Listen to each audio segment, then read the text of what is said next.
Graça e paz, meus queridos irmãos. Tenham todos um excelente final de domingo, uma excelente semana na presença do Senhor.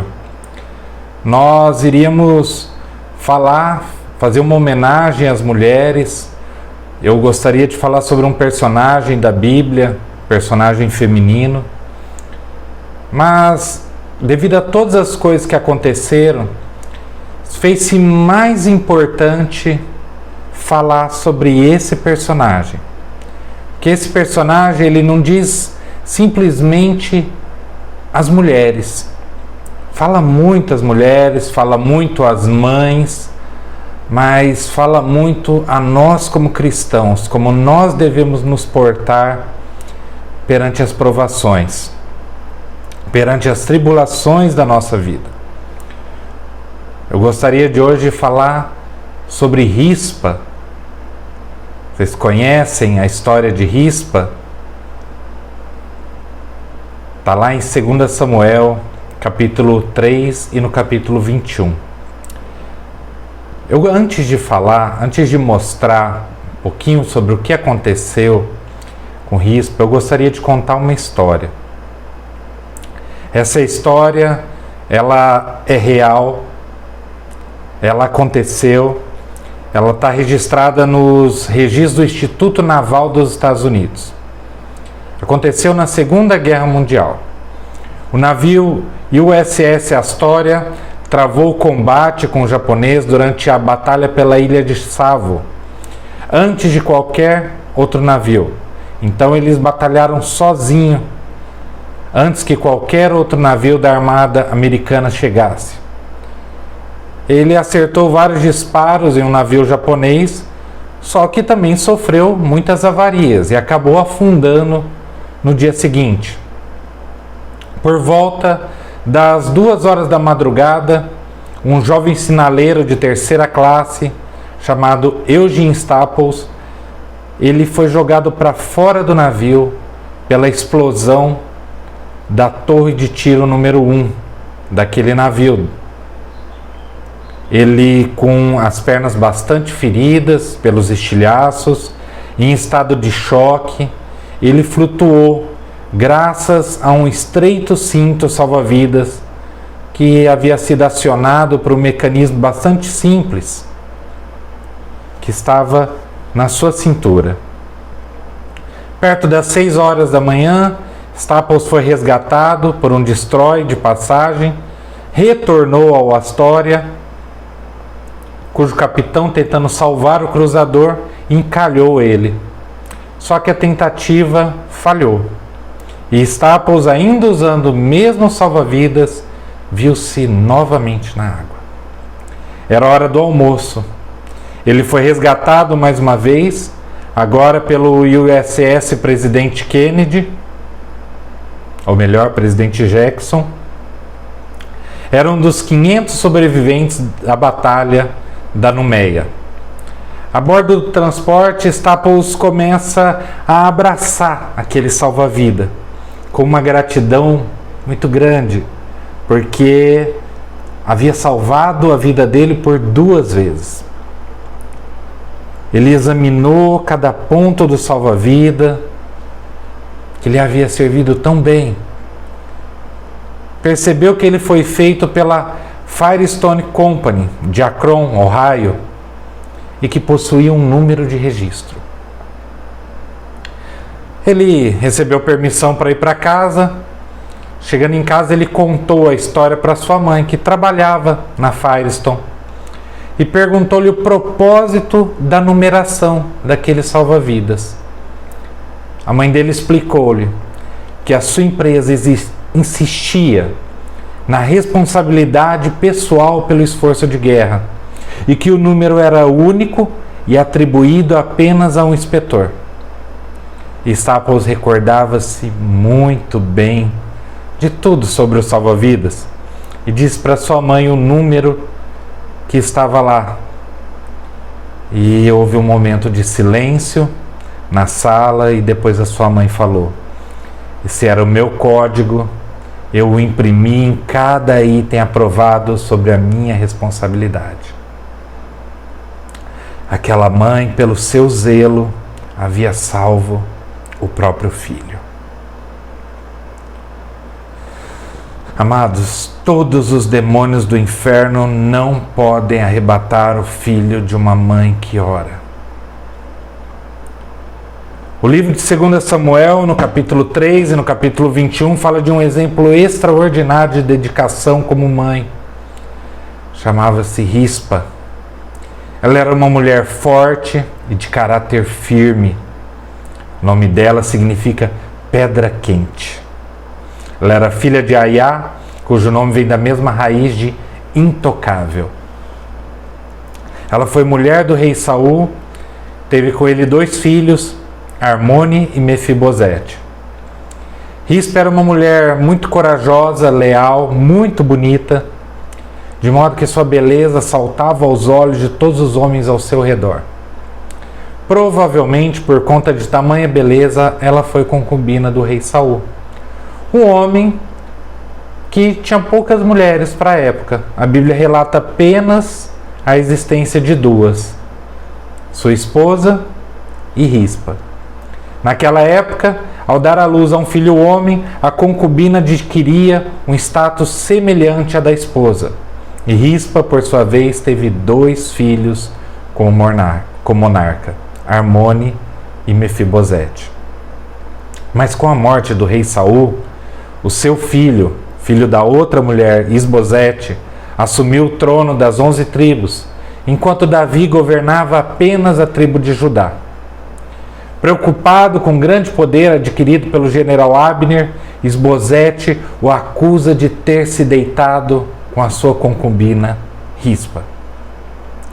E segundo as tradições daquela cultura, dormir com a concubina de um rei morto demonstrava disposição para disputar o trono. A Bíblia, porém, não nos deixa claro se a acusação era verdadeira, apenas narra o ocorrido e aponta como consequência da acusação Abner transferir a sua lealdade para com Davi.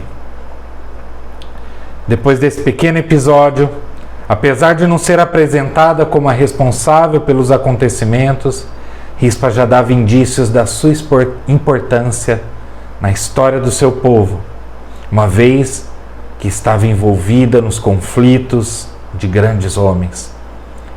Essa personagem tão singular volta a aparecer na narrativa bíblica em uma situação ainda pior. Está lá em 2 Samuel, capítulo 21. Vamos ler? 2 Samuel, capítulo 21, do 1 ao 14. Minha Bíblia diz assim: Houve, em dias de Davi, uma fome de 3 anos consecutivos. Davi consultou o Senhor e o Senhor lhe disse: a culpa de sangue sobre Saul e sobre a sua casa, porque ele matou os gibeonitas. Então chamou o rei os gibeonitas e lhes falou: os gibeonitas não eram dos filhos de Israel, mas do resto dos amorreus, e os filhos de Israel lhes tinham jurado poupá-los, porém Saul procurou destruí-los no seu zelo pelos filhos de Israel e de Judá. Vocês lembram-se, irmãos, da história dos gibeonitas? Que eles vieram, mentiram a Josué, vieram com as roupas bastante sujas, rasgadas e com pães mofados, mostrando que eles eram de longe, e Josué não consultou a Deus e fez aliança com eles, e depois não teve como voltar atrás nas suas palavras. Cuidado com as alianças que vocês fazem. Cuidado com a sua palavra sendo lançada. A nossa palavra vale ouro. Continuando, perguntou Davi aos gibeonitas: que quereis que eu vos faça? E que resgate vos darei para que abençoareis a herança do Senhor? Davi perguntou por que estava ocorrendo toda aquela tragédia. Ele perguntou a Deus. Mas como resolver a tragédia, ele perguntou aos gibeonitas. A gente faz muito isso também, né? Que nós perguntemos a Deus como resolver os nossos problemas. Então os gibeonitas lhe disseram: não é por prata nem ouro que temos questão com Saul e com sua casa, nem tampouco pretendemos matar pessoa alguma em Israel. Disse Davi: que é, pois, que quereis que vos faça? Responderam ao rei: quanto ao homem que nos destruiu e procurou que fôssemos assolados, sem que pudéssemos subsistir em limite algum de Israel, de seus filhos, se nos deem 7 homens, para que os enforquemos ao Senhor em Gibeá de Saul, o eleito do Senhor. Disse o rei: eu os darei. Enforquemos ao Senhor. Totalmente contra tudo aquilo que Deus fala, que Deus mostrou. Palavras de homens. Porém o rei poupou a Mefibosete, filho de Jonatas, filho de Saul, por causa do juramento do Senhor, que entre eles houvera, entre Davi e Jonatas, filho de Saul. Porém, tomou o rei os 2 filhos de Rispa, filha de Aiá, que tinha tido de Saul, a saber, a Armone e a Mefibosete. Então esse Mefibosete não é o mesmo Mefibosete, filho de Jonatas, o que era coxo das 2 pernas. Somente o nome era igual. Como também os 5 filhos de Merabe, filha de Saul, que tivera de Adriel, filho de Barzilai, Meolatita. E os entregou nas mãos dos gibeonitas, os quais o enforcaram no monte perante o Senhor. Primeiro eles iam enforcar o Senhor, agora eles enforcaram perante o Senhor. Caíram os 7 juntamente. Foram mortos nos dias da ceifa, nos primeiros dias, no princípio da ceifa da cevada. Então Rispa, filha de Aiá, tomou um pano de saco e o estendeu para si sobre uma penha, desde o princípio da ceifa, até que sobre eles caiu água do céu, e não deixou que as aves do céu se aproximassem deles de dia, nem os animais do campo de noite. Foi dito a Davi o que Rispa fizera, filha de Aiá e concubina de Saul. Então foi Davi e tomou os ossos de Saul e os ossos de Jonatas, seu filho, dos moradores de Jabe e Gileade, os quais os furtaram da praça de Bet-Seã, onde os filisteus os tinham pendurado no dia em que feriram Saul em Gilboa. Dali transportou os ossos de Saul e os ossos de Jonatas, seu filho, e o ajuntaram também aos ossos dos enforcados. Enterraram os ossos de Saul e de Jonatas, seu filho, na terra de Benjamim, em Zela, na sepultura de Quis, seu pai. Fizeram tudo o que o rei ordenara. Depois disso, Deus se tornou favorável com a sua terra. Então, passado algum tempo, Davi já reinava em todo Israel, e houve um período de 3 anos de fome sobre aquela nação. E o rei Davi consultou o Senhor para saber por que o tamanho daquele castigo. Por que o tamanho daquela pandemia? Por que o tamanho daquela fome?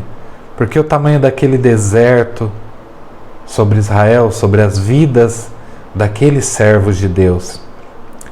Como resposta, ele descobriu que a fome fora causada pelo fato de Saul tentar destruir os gibeonitas, porque quebrou um pacto feito por Josué. Como forma de redimir o seu povo, Davi perguntou aos gibeonitas como ele poderia pagar essa dívida, para que a sua terra voltasse a ser abençoada.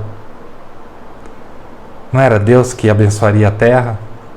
Como homens poderiam saber como a terra seria abençoada? Mas homens, os gibeonitas, pediram o sacrifício dos 7 filhos de Saul. Os nomes dos filhos de Rispa, Armone e Mefibosete estavam na lista. Imagina a situação de Rispa. Sua família ficou em cacos. Foi uma grande perda. Vocês conseguem imaginar como ficaria nossa família se acontecesse algo parecido? Mas tantas vezes acontece. Tantas vezes familiares nossos morrem espiritualmente, se perdem, caem no mundo, traçam o destino do inferno para as suas vidas. E como nós ficamos? O que nós fazemos? Ruth Graham, a esposa de Billy Graham, disse: se encontrarem pó em mim, saibam que eu estou em reformas. Ela também diz que Deus cola carinhosamente cada caco da nossa vida. Às vezes um deles se perde irremediavelmente. Tem coisas que são arrancadas do nosso coração. Mas mesmo assim, Deus ajunta os que são entregues a Ele e nos restaura. Rispa foi uma mulher muito além do seu tempo, porque mesmo que a sua família tenha sido despedaçada, Deus agiu favoravelmente a ela. Devido ao seu caráter, apesar de ter visto seus filhos serem sacrificados na encosta do morro por conta de um crime que o pai dos filhos dela, seu marido, cometera, Rispa não se afastou dos corpos dos filhos. Com muita dor, ela estendeu um pano de saco em uma pedra e ali montou uma cabana junto aos cadáveres. A Bíblia não conta exatamente por quanto tempo essa mulher permaneceu ali, mas ela deixa claro que foi por muito tempo. Não foram poucos dias. Segundo Samuel 21:10 diz que desde o princípio da ceifa até que sobre eles caiu água do céu. Estudos afirmam que sua vigília durou de metade de abril até outubro, cerca de 6 meses. Rispa ficou no seu posto sozinha. Ela espantava as aves de dia, as feras de noite. Ela não tinha medo. Ela não saía da sua torre de vigia, mas ela esperava e ela perseverava para que o rei se compadecesse e desse um sepultamento digno de nobres aos seus filhos. Versículo 11 ao 14 diz: foi dito a Davi o que fizera a Rispa, filha de Aiá, concubina de Saul. Então foi Davi, tomou os ossos de Saul, os ossos de Jonatas, seu filho, dos moradores de Jabe-Gileade, e os quais o furtaram da praça de Bet-Seã, onde os filisteus os tinham pendurado no dia em que feriram Saul e Gilboa. Dali transportou os ossos de Saul e os ossos de Jonatas, e ajuntaram também os ossos dos enforcados. Enterraram os ossos de Saul e de Jonatas na terra de Benjamim, em Zela, na sepultura de Quis, seu pai. Fizeram tudo o que o rei ordenara. Depois disso, Deus se tornou favorável com a terra. Enquanto Davi não honrou os que morreram pelo pecado do outro, não houve favor. Não houve bênção de Deus sobre a terra. E foi Rispa quem fez a mão do rei Davi trazer a bênção novamente sobre Israel. Em nenhum momento Rispa deixou de ser fiel aos seus filhos, de batalhar pela dignidade deles, de pelo menos serem enterrados decentemente. Como mães, minhas irmãs, em momento algum vocês devem abandonar a sua descendência. Pais também, mas nós estamos aqui no exemplo de Rispa, uma mãe dedicada. Quem sabe quais são as feras que estão tentando devorar seus filhos, a sua família? Será que são más influências, drogas, rebeldia? Um dos papéis que Deus deu às mulheres foi o de cuidar do lar para que ele não se desfaça em trevas. Como mulheres sábias, vocês devem vigiar para que os seus filhos estejam seguros dos ensinamentos de Cristo. Aprendam sobre Jesus e que consigam se posicionar como indivíduos de fé e vencer as suas feras. Olha o exemplo de Rispa. Em seu livro Rumores de Outro Mundo, o escritor Philip Yancey conta a belíssima história do poder do perdão diante do ódio. Ele diz assim, que uma audiência, um policial chamado Vandebroek relatou como ele e outros policiais fuzilaram um garoto de 18 anos. Incendiaram seu corpo a fim de destruir evidências de provas. 8 anos mais tarde, ele voltou a casa e fez o mesmo com o pai. Vandebroek forçou a esposa a assistir tudo. Yancey conta que a sala do tribunal ficou em absoluto silêncio quando a mulher já idosa, que perdera o primeiro filho e depois o marido, teve a oportunidade de falar. O juiz perguntou: "O que a senhora deseja do Sr. Vandebroek?" Ela disse que queria que ele fosse ao lugar onde havia queimado o marido dela, reunisse suas cinzas, de modo que ela pudesse lhe dar um funeral decente. Cabisbaixo, o assassino balançou a cabeça concordando. Ela então fez um outro pedido. "O Sr. Vandebroek tirou minha família inteira, mas ainda tenho muito amor para dar. 2 vezes por mês gostaria que ele viesse ao gueto e passasse o dia comigo, a fim de que eu possa ser uma mãe para ele. E gostaria de que ele soubesse que ele foi perdoado por Deus e que eu também lhe perdoo. Eu gostaria de abraçá-lo para que ele soubesse que esse perdão é verdadeiro." Joyce Billings declara que não existe nenhuma vingança tão completa quanto o perdão. E é verdade, porque algumas pessoas do tribunal começaram nesse momento a cantar a maravilhosa graça, Amazing Grace, enquanto a mulher se dirigia até Vandebroek, mas o ofensor não conseguiu ouvir o hino, porque ele havia desmaiado, estupefato com o que acabara de acontecer. O perdão foi algo arrebatador para ele. O perdão, meus amados, o perdão, minhas amadas, é um lampejo de glória capaz de extinguir toda a inglória. Ele é oposto a esse padrão de reação destrutivo que existe nos relacionamentos humanos. É a síntese dele, é o refrigério, o alívio, a cura, a restauração que o perdão proporciona. Ele adoça a vida azeda e a torna feliz. Ele perfuma o coração com a fragrância vinda do céu, fabricada à base da misericórdia. O perdão é o perfume da violeta nas mãos. O perdão é o perfume da violeta no calcanhar que a esmaga. Fica sempre um pouco de perfume nas mãos daqueles que oferecem rosas.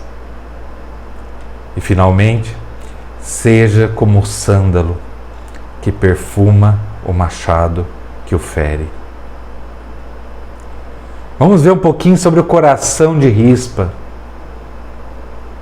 Deus abençoou aquela terra em resposta ao ato daquela mulher. Aquela mulher era extraordinária. Como nós temos muitas mulheres extraordinárias em nosso meio. A sua tenacidade moveu o coração do rei. No início dessa história, Deus responde a Davi que a longa fome em Israel havia sido causada por uma culpa de sangue. E os gibeonitas pediram a morte de 7 homens como expiação. Porém, a terra não foi abençoada após a execução desse sacrifício. Só foi abençoada quando chegou o perdão. O perdão vai drenar esse poço purulento do ressentimento. Vai higienizar, vai perfurar mais fundo com a broca do amor, faz jorrar uma fonte de graça, de bondade, de doçura e de gentileza.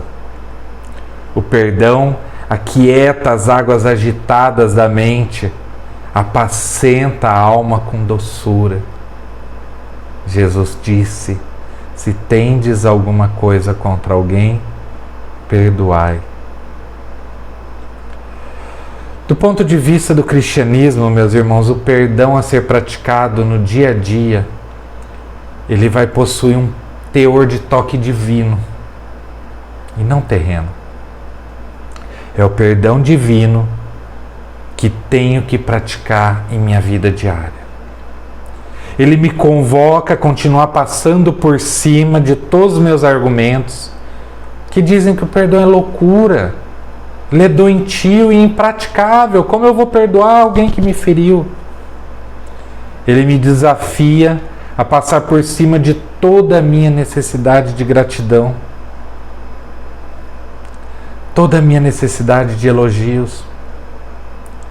Finalmente, o perdão vai exigir de mim que eu passe por cima daquela parte ferida do meu coração,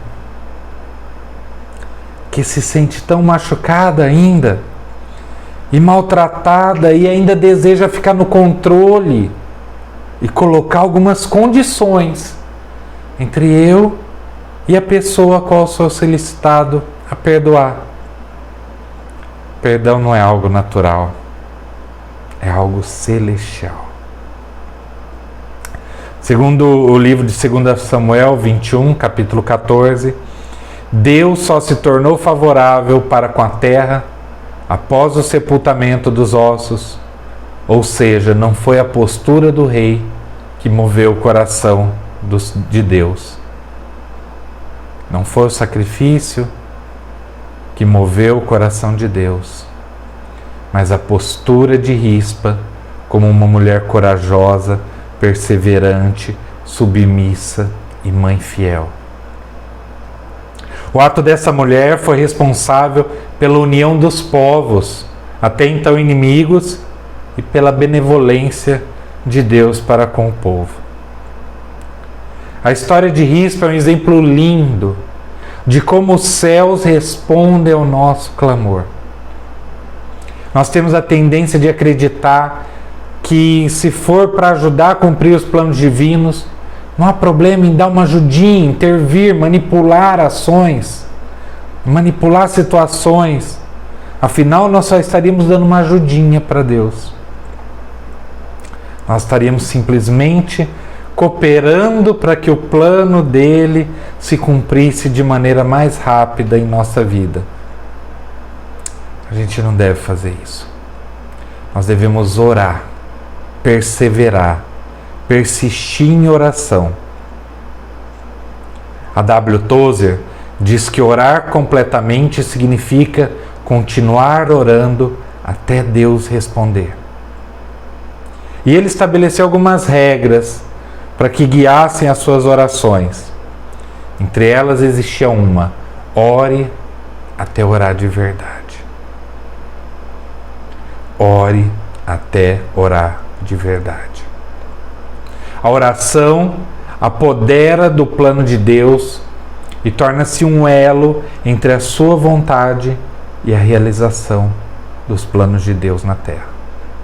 Coisas incríveis acontecem e nos é dado o privilégio de ser canal de oração do Espírito Santo. Caminhar com Deus é ter plena certeza do que está escrito em Isaías 55, 8 e 9. Pois os meus pensamentos não são os seus pensamentos, nem os seus caminhos são os meus caminhos, declara o Senhor. Assim como os céus são mais altos do que a terra, também os meus caminhos são mais altos que os seus caminhos, e os meus pensamentos mais altos que os seus pensamentos. As famílias, amados, de hoje vivem cada vez mais com uma inversão de valores, uma inversão de princípios. E isso agrava muito a situação dessa geração, que já é tão perdida. A sociedade, amados, está doente. E nós, cristãos, temos que viver neste meio doentio. Nós ainda continuamos no mundo. Mães que deixam o altar de oração, que não dobram mais os joelhos pela vida dos seus filhos. Mães extremamente carentes, que parecem equilibradas. Por fora, exteriormente são equilibradas, mas emocionalmente deprimidas, às vezes em pânico, com insônia, mantendo as suas próprias famílias desequilibradas. Mulheres cujas almas estão mortas. Somente Deus pode curá-las. Todas as experiências negativas se acumulam no coração e começam a aflorar frustrações, medos, feridas profundas na alma. Amadas, remédios não resolvem as doenças da alma, mas a palavra de Deus é o remédio que tudo pode sarar. A oração e o auxílio de pessoas corretas, discipuladoras, fazem toda a diferença nesses casos. Sempre que você tiver em dúvida de que caminho seguir, submeta o seu caminho ao Espírito Santo de Deus e peça-lhe para fechar as portas. Todas! Fecha as portas, Senhor. Deixa aberta somente a que o Senhor quer que eu passe. Somente a que é da sua vontade. Isso vai lhe ajudar a decidir por qual caminho seguir. Confie sempre em Deus, no seu guia, a Bíblia Sagrada. Isso faz toda a diferença. Peça ao Espírito Santo que pegue você pela mão e te leve. Deus sempre quer nos orientar a seguirmos pelo caminho correto. Sempre.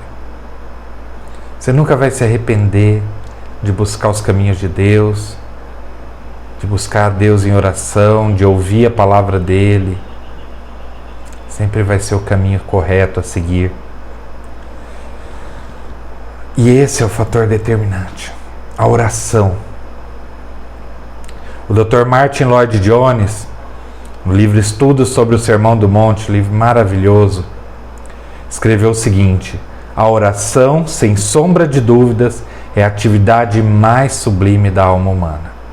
O ser humano alcança o seu melhor e o patamar mais alto quando de joelhos fica face a face com Deus. O fator determinante na vida de Rispa, que lhe concedeu o desejo do seu coração para com seus filhos, foi a sua fidelidade para com eles. Este exemplo nos deixa uma lição valiosa, que as circunstâncias não são capazes de desmotivar um filho de Deus. Mulher, as suas escolhas definem a importância sua nos planos do Criador. A postura que você toma frente às suas adversidades determina a importância que você terá como instrumento do mover de Deus. Se você decidir parar frente aos obstáculos, deixar-se sucumbir pelas dificuldades, retire o espaço de Deus para lhe usar como instrumento para mudar a situação que você está vivendo. Porém, no momento em que você decide se posicionar, assumir o poder que Ele lhe dá para ser agente de mudança, você deixa a Ele o espaço para usar a sua vida de forma sobrenatural. Em nosso tempo, Deus nos pede para que nós sejamos mais fortes do que as nossas tristezas, os nossos sofrimentos, que nos posicionemos de maneira fiel aos nossos ideais, aos nossos princípios.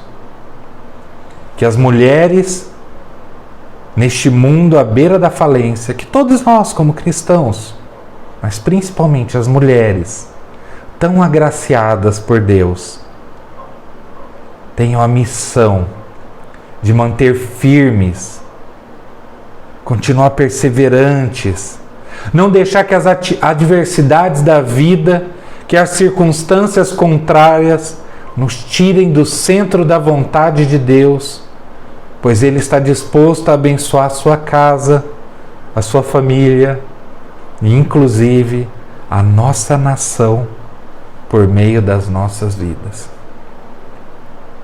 Queria que você se lembrasse hoje que Deus pode usar quem Ele quiser, do modo que Ele quiser.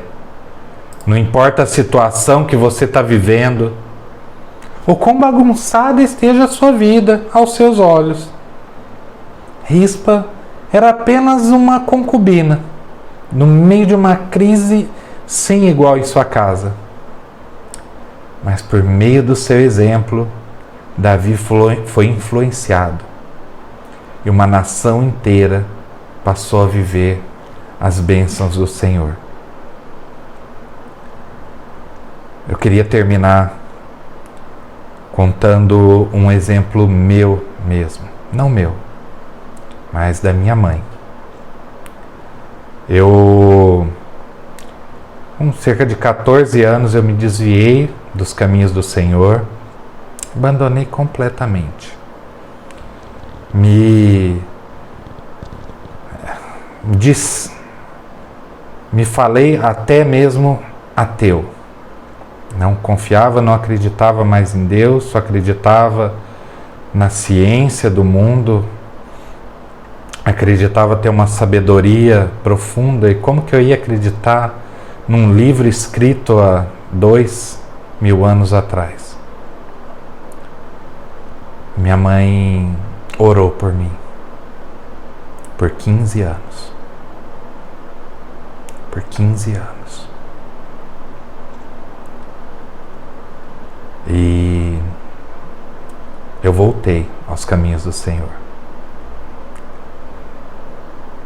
E eu uma vez perguntei para ela se tinha sido difícil, se tinha demorado muito tempo.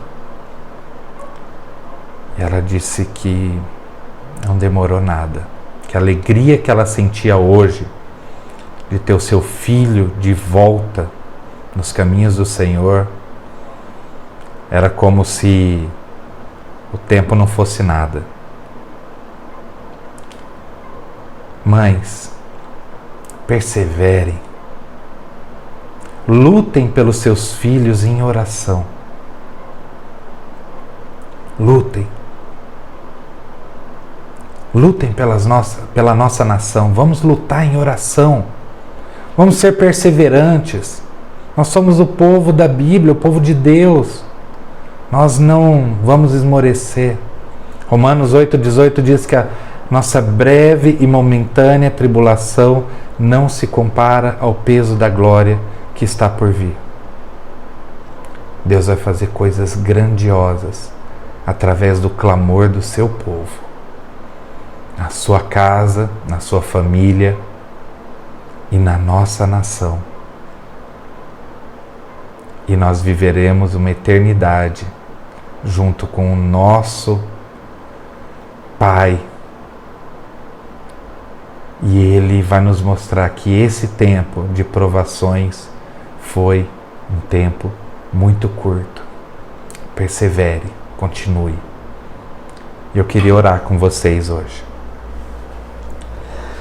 Pai, no nome de Jesus, nós oramos ao Senhor. Nós pedimos, Pai, que o Senhor nos dê força, meu Pai, nos dê sabedoria, para que nós possamos continuar, Senhor, perseverando, meu Pai, sobre nossos filhos, sobre nossos familiares, sobre nossos amigos, Senhor, sobre a nossa própria nação, meu Pai. Pai, nós oramos, meu Pai, e pedimos que o Senhor intervenha, meu Pai. Intervenha, Senhor. Traga, meu Pai, o alívio, o refrigério para as nossas almas nesse tempo de pandemia. Mas principalmente, Senhor, traga para próximo de Ti aquelas pessoas que nós amamos e estão longe, Senhor. E Pai, se nós podemos pedir isso, Senhor, usa-nos, meu Pai, nos usa como instrumentos da Tua fé, meu Pai, para que nós possamos testemunhar Teu grande poder, para que nós possamos falar que passaram-se pouquíssimos dias, pouquíssimo tempo, até que o Senhor interveio, e que o testemunho dado do poder do Senhor seja grande, para a glória do Teu santo nome, meu Pai. Pai, nós pedimos sobre todos aqueles que estão doentes, todos aqueles que estão fisicamente doentes e espiritualmente doentes, meu Pai. Cuida de todos eles, meu Pai, e nos usa como canal das Tuas bênçãos, meu Pai. No nome de Jesus, eu peço, Senhor. Amém. Amém, meus queridos. Uma ilustração que eu usava muito e quero continuar usando. Quando nós temos uma roça, uma plantação próxima a um rio, nós vamos lá e fazemos um canal para que a água do rio chegue nessa plantação e irrigue a plantação. A água é Deus, Ele é a fonte de todas as bênçãos, Ele é a vida. Mas nós podemos ser esse canal que vai levar a vida de Deus, as bênçãos de Deus, para outras pessoas que estão sedentas, secas. E o que é melhor de tudo, quando nós somos esse canal, a vida de Deus, a bênção de Deus passa por nós, passa através de nós para chegar a outras pessoas. Que Deus abençoe a sua vida, que Deus abençoe a sua semana. Esteja em oração por esses tempos difíceis que estamos vivendo. Persevere. Nós vamos sair vitoriosos, porque nós já somos em Cristo Jesus. Persevere. Essa é a palavra dessa semana.